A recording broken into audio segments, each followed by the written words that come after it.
everyone, this is logic coding. So today we're going to look at a tree problem called diameter of a binary tree. So basically we are given the root of a tree and we want to get its diameter.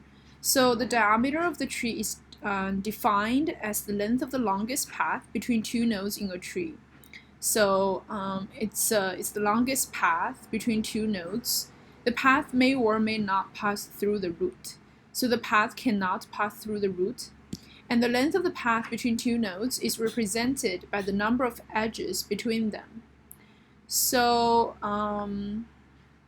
let's first try to understand the problem. So for example, in this tree, we have many paths. The path can be from between any two nodes. We have 1, 2, 1, 4, 4, 3, 4, 5, 4, 3, 5, 3 as well. But the one thing in common is that this path have a node that it passed through its left child and its right child, and we sum them together. For example, in this two, the path, the maximum node will be 3, and it passed its left child as well as its right child. So what we're going to do is first we need to have a global variable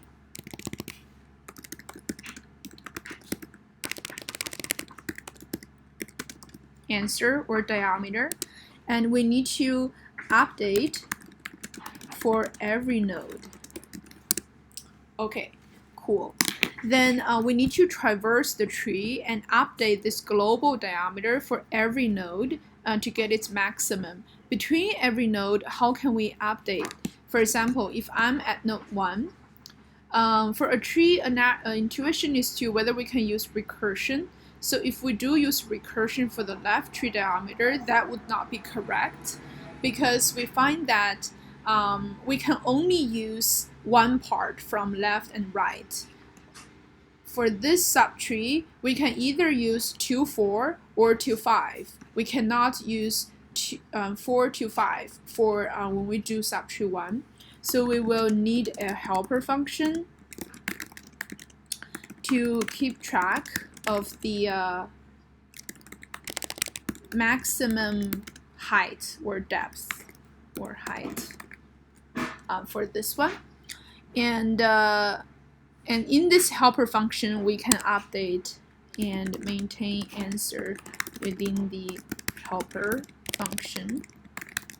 What I mean by that is, while we use GFS to traverse the tree, we return the maximum number of node from either left and right, and we maintain the answer. So then the time complexity would be O(n), since we will go through each node exactly once, and the space complexity will be OH because of the recursion stack. H will be the height of the tree. Now let's look at the implementation. As I mentioned, I will maintain a global variable. Let's consider if there is no tree, I'll just return 0. And I will use a helper function which will return the maximum node or the maximum number of node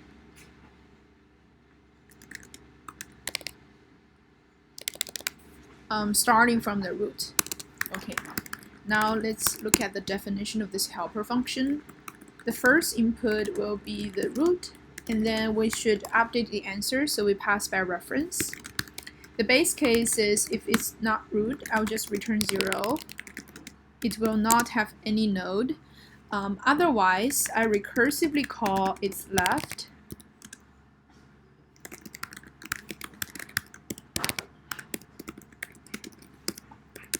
and right subtree. My answer will be max of answer from left number of nodes plus right number of nodes, and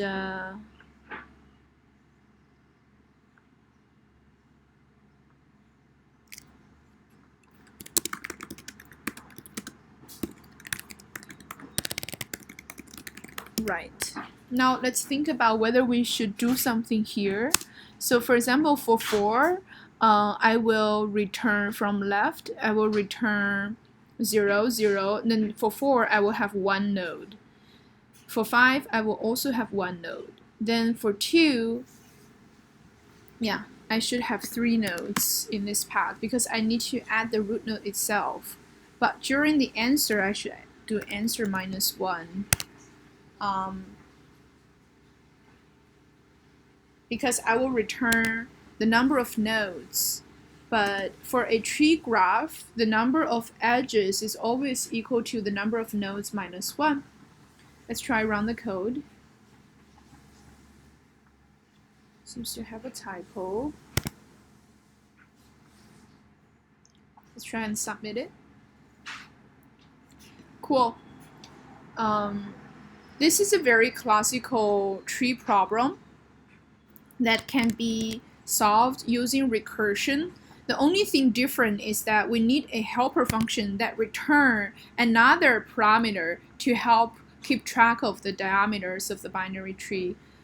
There are 2 other problems that are related. The one is called the diameter of an n-ary tree, and the other is just called diameter of tree. They're pretty similar, but I'm going to make videos using the same logic. So stay tuned. See you next time.